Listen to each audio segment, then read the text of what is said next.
All right, so this is very important.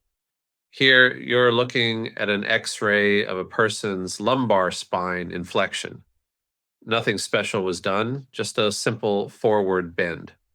The technician snapped a picture, and what you're seeing is the body's natural reaction to that flexion. But now, this is where it gets interesting. This next x ray, it's the exact same lumbar spine taken moments later. Nothing was done to this person other than simply having the person extend their lumbar spine backwards.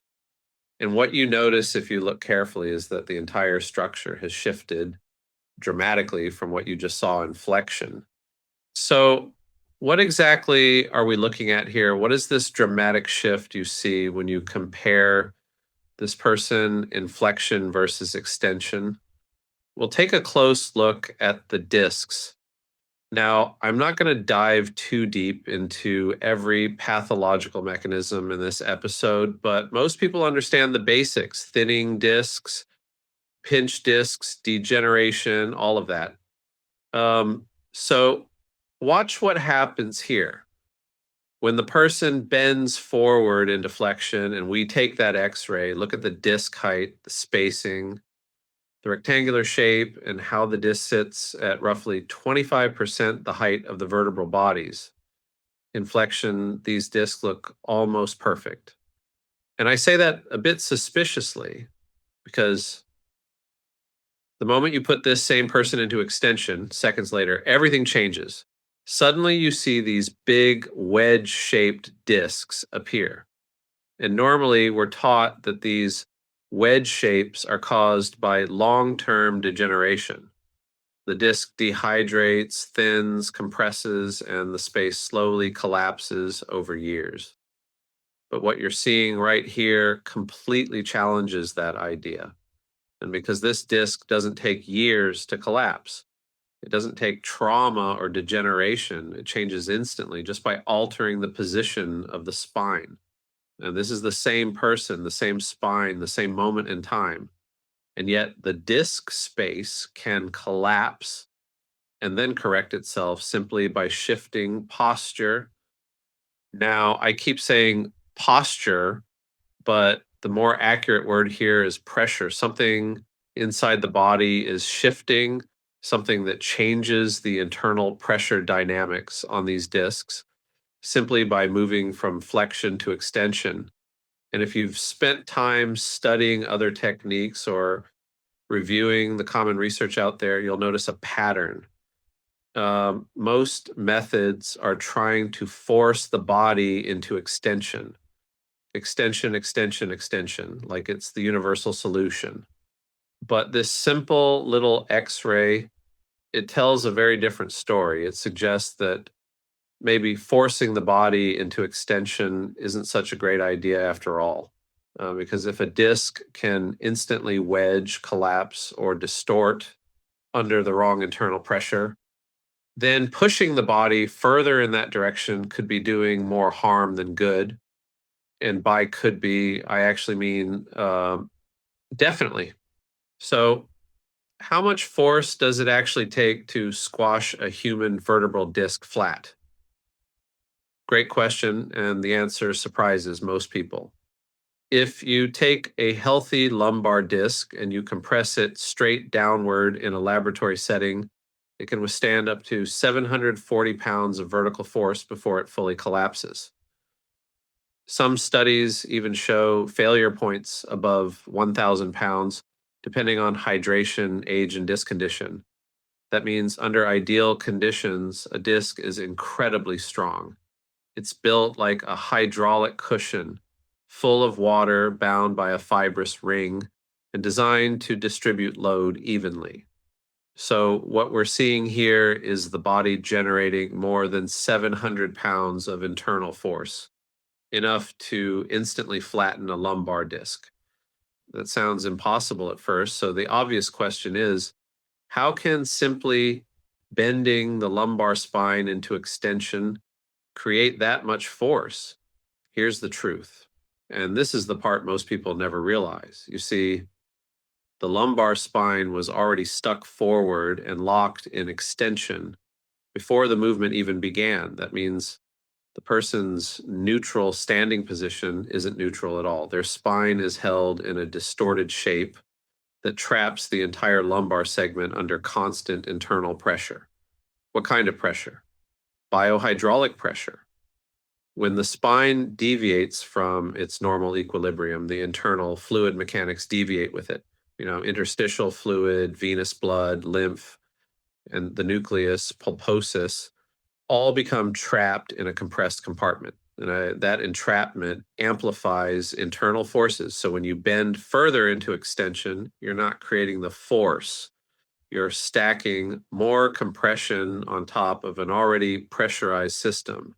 And this is exactly how hydraulics works. Take an incompressible fluid, squeeze it into a tighter compartment, and the opposing force doesn't just increase, it multiplies. In the distorted lumbar spine, those multiplying hydraulic forces can exceed 700 pounds of internal tension, more than enough to squash the disc flat in an instant. What this really means is that our entire concept of spinal misalignment has been fundamentally wrong. The problem isn't a random vertebra here or there that needs to be popped back. The problem is a system-wide collapse pattern, and especially in the lumbar spine. Different parts of the body compensate in different ways, of course. And yes, the shape of the collapse can vary. You might see a hyperlordosis or a hypolordosis, but those visual differences are just superficial changes caused by what the rib cage is doing, how the thoracic spine is reacting, and where the internal pressures are shifting.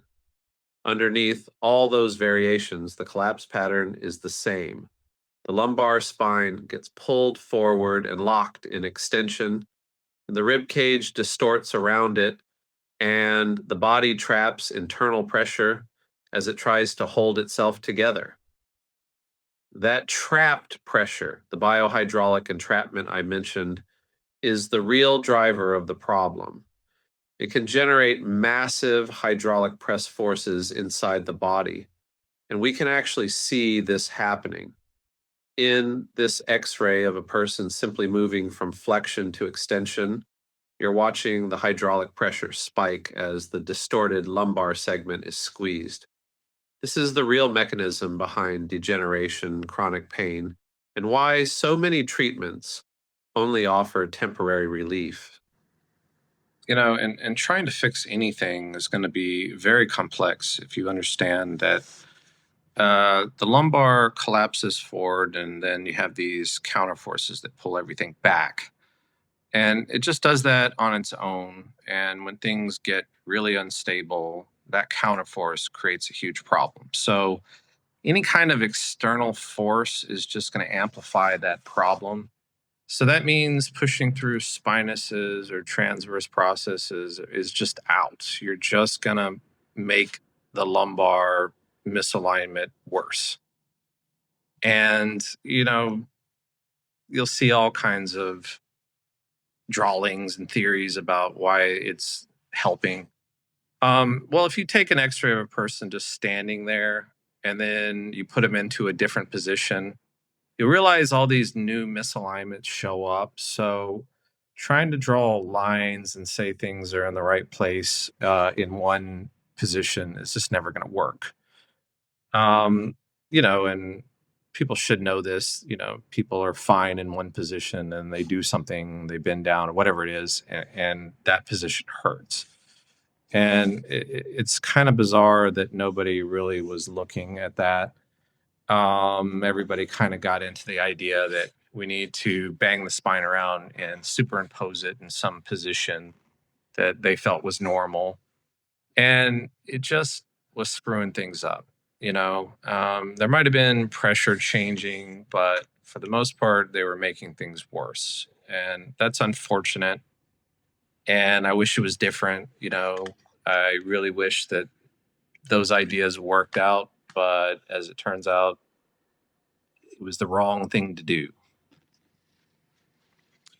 Because this could happen to your spine. And it's already happening if you're symptomatic. And why add fuel to the fire? And what I mean by that, why do things that push the body forward and into extension? That's just pushing things the wrong way and increasing those internal pressures that I told you about. And people are actually doing this themselves. And, the body's pretty resilient, but it's just the wrong thing to do. And a lot of people did this to themselves and they can't even remember when they did it or what damage they caused, and you definitely don't want to get this damage if you're doing something that's supposed to be therapeutic. But, a lot of people are doing that. So, first things first, you want to avoid doing things that will make it worse. You definitely have stuff that you did to your body a long time ago and you probably forgot that you had done that, and that's normal. And a lot of people, they get symptomatic at some point in life and they can't really find a reason for why that happened. And, they'll get into all kinds of different ideas. It's, I don't know, aliens zapping me with rays, or, it's, my built up emotions from not being accepted as a child, whatever. There's going to be all kinds of ridiculous theories about why your body is suffering. And it actually has a much easier explanation. You just have old injuries in your body, okay?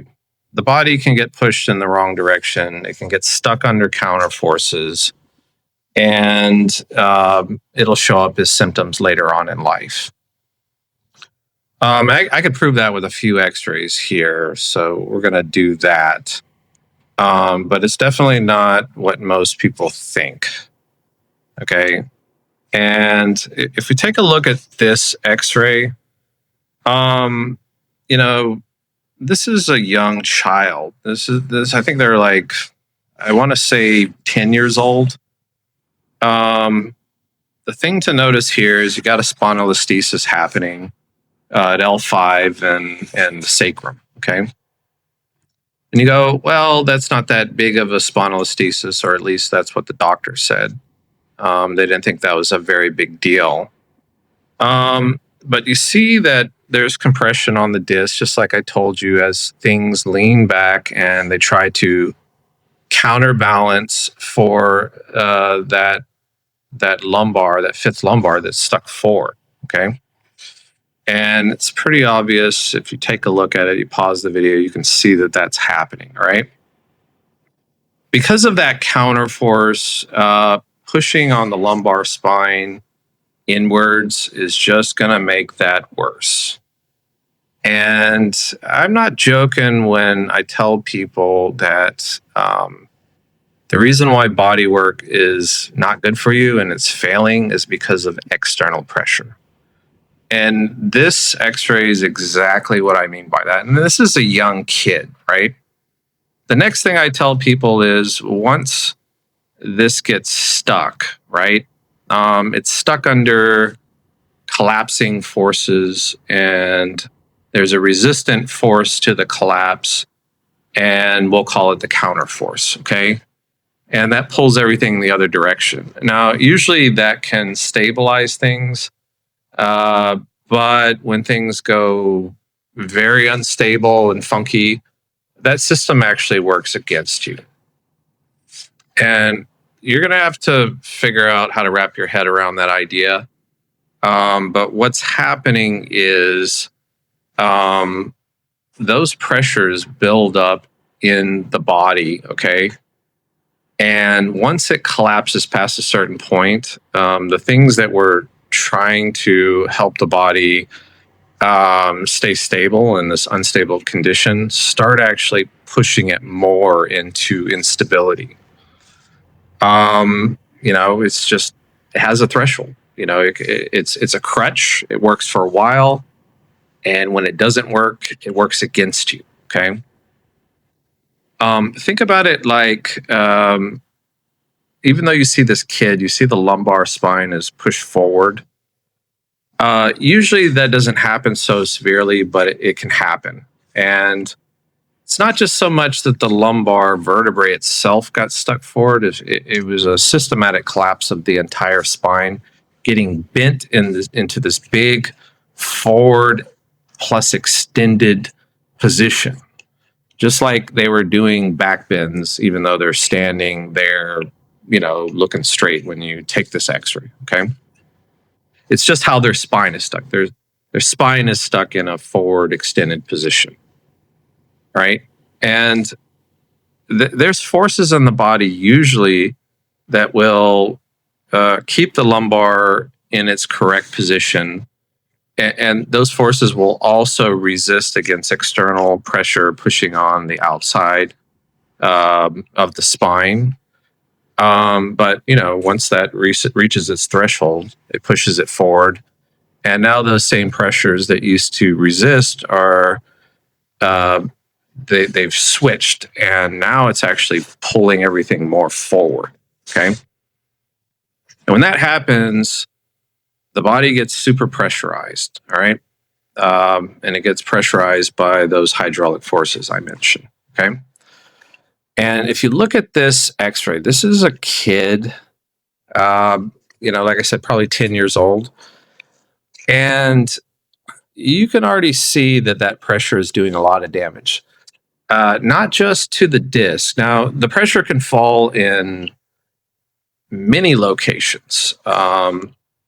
The ones that we can readily observe are happening in the vertebrae and in the discs, and all the adjacent, bony tissue, bony structures inside of the body.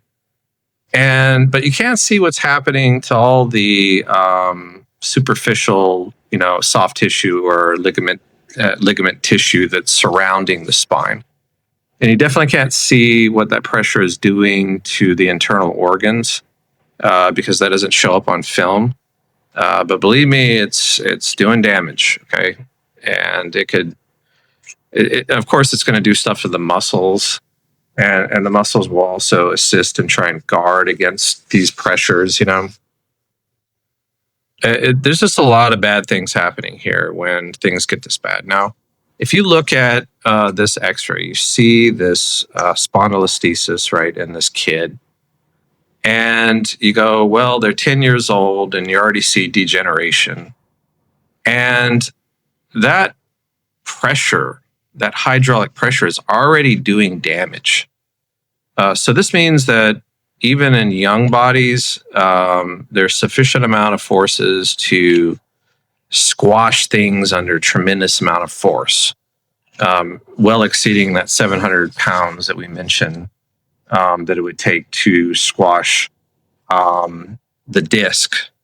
Well, it's going to take well over 1,000, maybe more, to squash the vertebrae. And yet you already see that this child's body, the lumbar vertebral bodies, the vertebrae are being squashed by that pressure. And you can go, well, maybe that's just degeneration and bones forming. And well, it's enough pressure to warp it and kind of squash it a bit. Okay.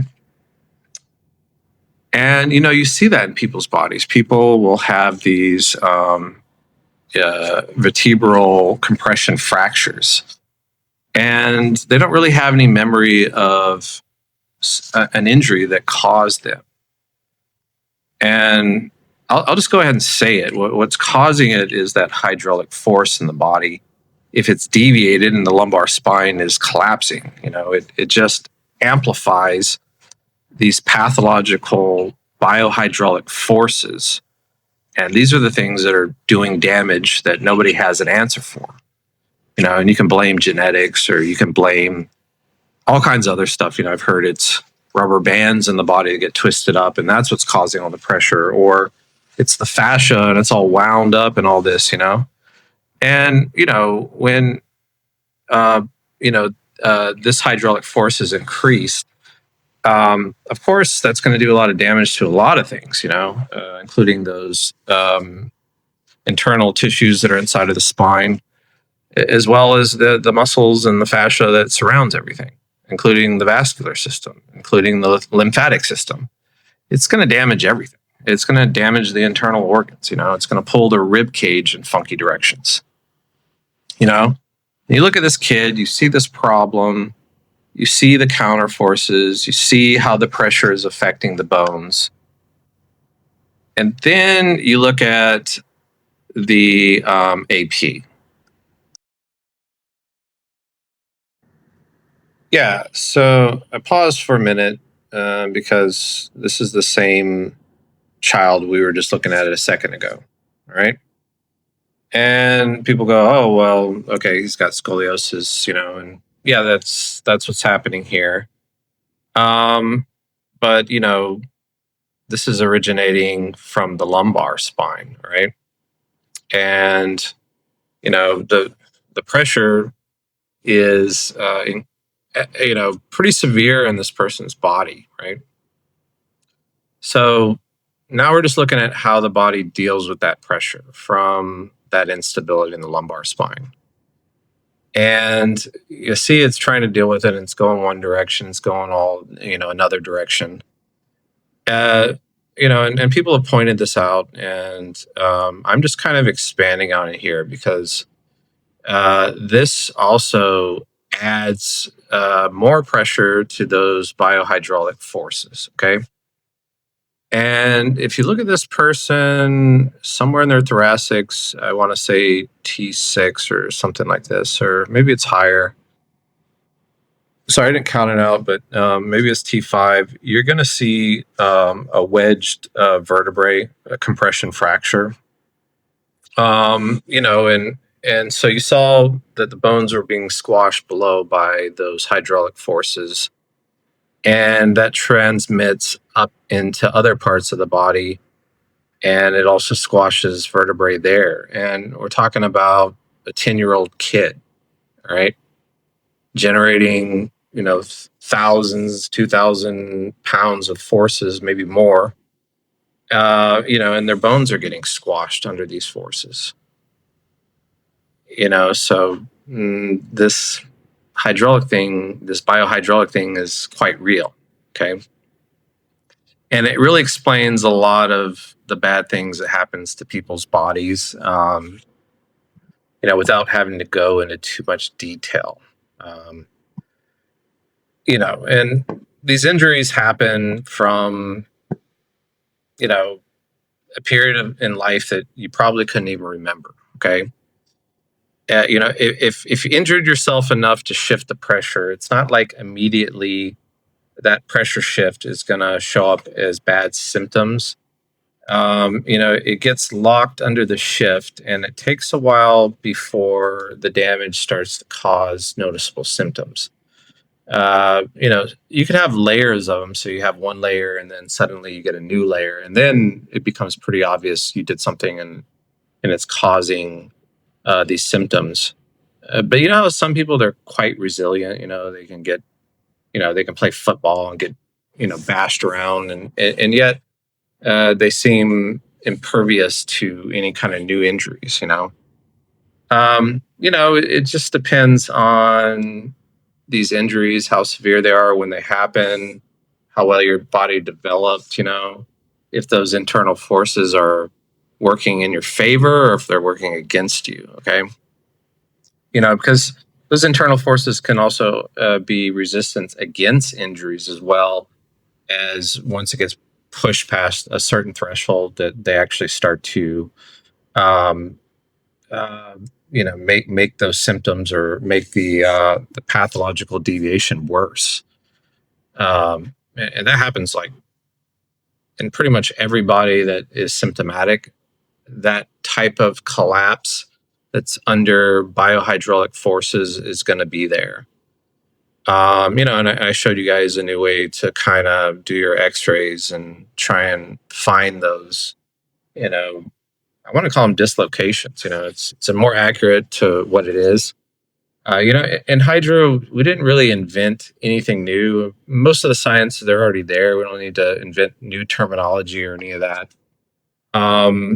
It just needs to be clarified. The problem is when you have all these theories and they're not clear, you'll make mistakes. You'll do the wrong things. You'll use external forces where you shouldn't. Because people just didn't really consider hydraulic forces. And that's what the body is.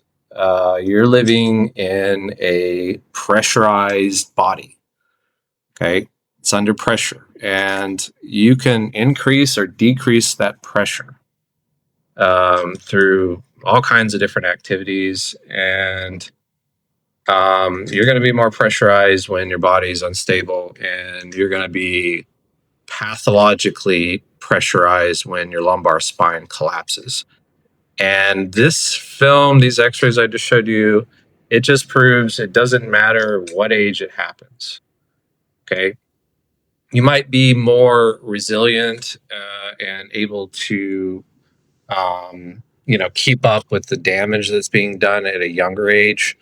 But that slows down the older you get. And so that's the aging process, And that's why people age at different rates, some faster than others, and these pressures and how they lock themselves up, oddly enough, even with a reversal where things go the wrong way and the pressure's working against you, you could get lucky and it doesn't clamp down on the nervous system, and squashes the heck out of your bones and your disc, but it doesn't do any damage to the nervous system, so people can walk around without symptoms even though their body is super unstable. That's another bizarre fact. To understand this fully, we have to acknowledge something fundamental. The spine and every bone around it is designed to be mobile. So it makes no sense to claim that the spine alone holds up the body. How can a structure engineered for constant movement simultaneously serve as the body's primary load-bearing pillar? It can't.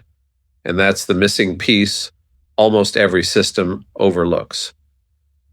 Inside the body exists a pressurized internal support system, what I call the biofluid matrix. And this matrix is influenced heavily by the venous vortex, the spiraling dynamics of blood and biofluid circulation as it moves through the body. This internal pressure system is what truly holds the body upright. It is also the system responsible for resisting external forces that push structures in the wrong direction. But here's where things get even more interesting. External forces don't just misalign vertebrae. They can also distort the biohydraulic system itself, meaning the pressure system surrounding the vertebrae can shift into misalignment, even when the bones haven't yet dramatically moved. This is the missing data point. Think of it this way. The same internal pressures that normally hold your body up can, once they exceed certain thresholds or drift off axis, reverse direction. And when that happens, those supportive pressures begin pinning parts of the body down instead of holding them up. And of course, the body will attempt to adapt, but the adaptation is never clean or healthy. These pressure deviations are precisely what accelerate degeneration, distort the connective tissues, and create the vast differences we see in the rate at which different bodies age. Some bodies last, others collapse early. The determining factor is how stable or unstable the pressure mechanics of the biofluid matrix have become. Take something as common as a spinal reversal or a hyperlordotic or hypolordotic lumbar spine. These structural patterns are not just bone misalignments. They are the visible effects of internal forces pulling the spine down, compressing it, and holding it in the wrong shape. Once you understand the internal pressure mechanics, the entire picture of human alignment, aging, and degeneration becomes dramatically clearer. When someone hears the word spondylolisthesis, they usually picture a vertebra just slipping forward. But that's not what's happening at all. What you're really looking at is a complete internal collapse driven by biohydraulic pressure, hydraulic forces inside the body compressing, distorting, and damaging practically everything around that unstable segment. Once you understand that, the entire chain reaction becomes obvious. When that lumbar vertebra shifts forward, usually at L4 to L5 or L5 to S1, the whole weight-bearing structure collapses. The facets begin to gap open or partially dislocate because they're not designed to resist shear. They're glide joints, not load-bearing joints. And when they lose control, the vertebra drifts even further forward. But the more important part is this. As that vertebra moves, it compresses and redirects internal hydraulic pressure, biofluid pressure, into tissues that were never meant to absorb that kind of force. That's the real beginning of the damage. The disc is the first to go. Shear forces tear the annular fibers, fissures form, the nucleus migrates, and the disc height begins to collapse. Every bit of this degeneration is accelerated by internal pressure squeezing the disc like a hydraulic press. The disc can't rehydrate, it can't heal. The space narrows, the nerve roots get stretched and compressed at the same time, and the dorsal root ganglion gets irritated, which is why people feel burning electrical pain. It's not random, it's hydro pressure pushing into neural structures. Then the ligaments start to fail. And remember, spondylolisthesis is, at its core, a ligament failure condition. The anterior longitudinal ligament stretches. The posterior longitudinal ligament buckles inward into the canal. The ligamentum flavum thickens and folds. The interspinous and supraspinous ligaments get pulled long, and the facet capsules partially tear. All of this happens because the spine is trying to resist hydraulic pressure that's now pushing from the inside out. And once the ligaments lose recoil, you get micromotion. Micromotion is where the real pain lives. That tiny instability is enough to trigger the entire nervous system into survival mode. So from here, the muscles jump in. The body doesn't think, it reacts. The deep stabilizer, the multifidus, shuts off because pain inhibits it instantly. The big muscles, erectors, QL, psoas, tighten to try to brace the spine. And the psoas especially becomes a problem because it locks down the lumbar spine and drags everything forward even more. Chronic tightness, burning sensations, trigger points, fatigue, all of that is the body trying to counteract internal hydraulic forces driving instability. Oh, now the nerves start to suffer. The foramina narrow, the canal tightens. The nerves get tensioned, not just compressed, and that's a critical distinction. A traction injury is far more painful and far more damaging than simple pressure. The DRG becomes inflamed. The cauda equina gets distorted. People walk differently. Their legs feel weak or numb. Their gait changes, all because internal fluid pressure is pushing into neural tissue and the body has no way to escape it.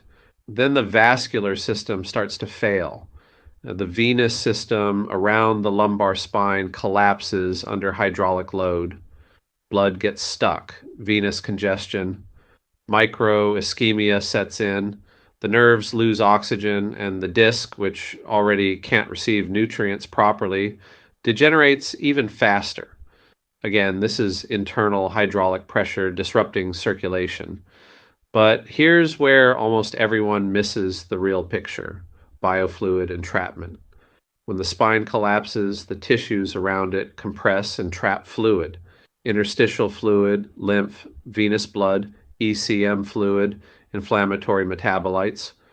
The lumbar spine becomes a hydropressure pocket. Fluid can't move, so the pressure starts climbing upward. And as that pressure rises, the CSF system gets distorted. The lumbar spine is supposed to act like a pump for cerebrospinal fluid. But when it loses rhythm, CSF slows, pools, or becomes uneven. The dural tube stretches, dural tension rises, and now people start getting head pressure, migraines, brain fog, dizziness, vagus nerve stress, sympathetic dominance, all because CSF flow is being distorted by lumbar hydraulic collapse. This is also why cervical symptoms always show up, always. It's not just structural, it's hydraulic. The neck is responding to fluid pressure changes, not just bone alignment. Then the rib cage starts collapsing, and this is one of the core hydrostructural concepts. When the lumbar spine becomes unstable, the rib cage loses its support and drops downward. Once the rib cage collapses, the cervical spine is forced to take over the job of holding the body upright. Suddenly, you see chronic neck pain, forward head posture, elevated shoulders, tight traps, suboccipital pressure, all of it caused by lumbar hydraulic collapse, not local neck issues. This is why neck adjustments never hold.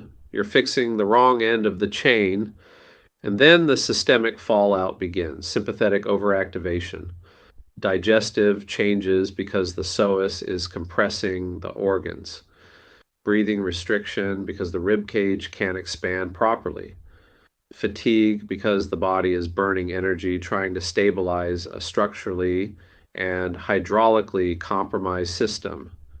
All of this, every structural failure, every ligament tear, every disc injury, every muscle spasm, every nerve irritation, every pressure symptom, is driven by unmanaged internal biohydraulic forces crushing the system from within. Once the core structure collapses, the entire internal pressure system collapses with it.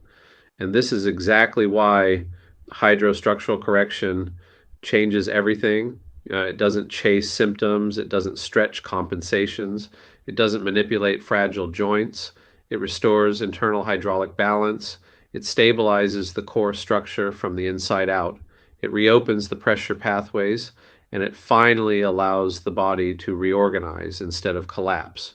When you restore the lumbar spine properly, the rib cage lifts the neck, stops overworking CSF flow, normalizes biofluid pressure, disperses sympathetic tone, calms, and the body becomes functional again.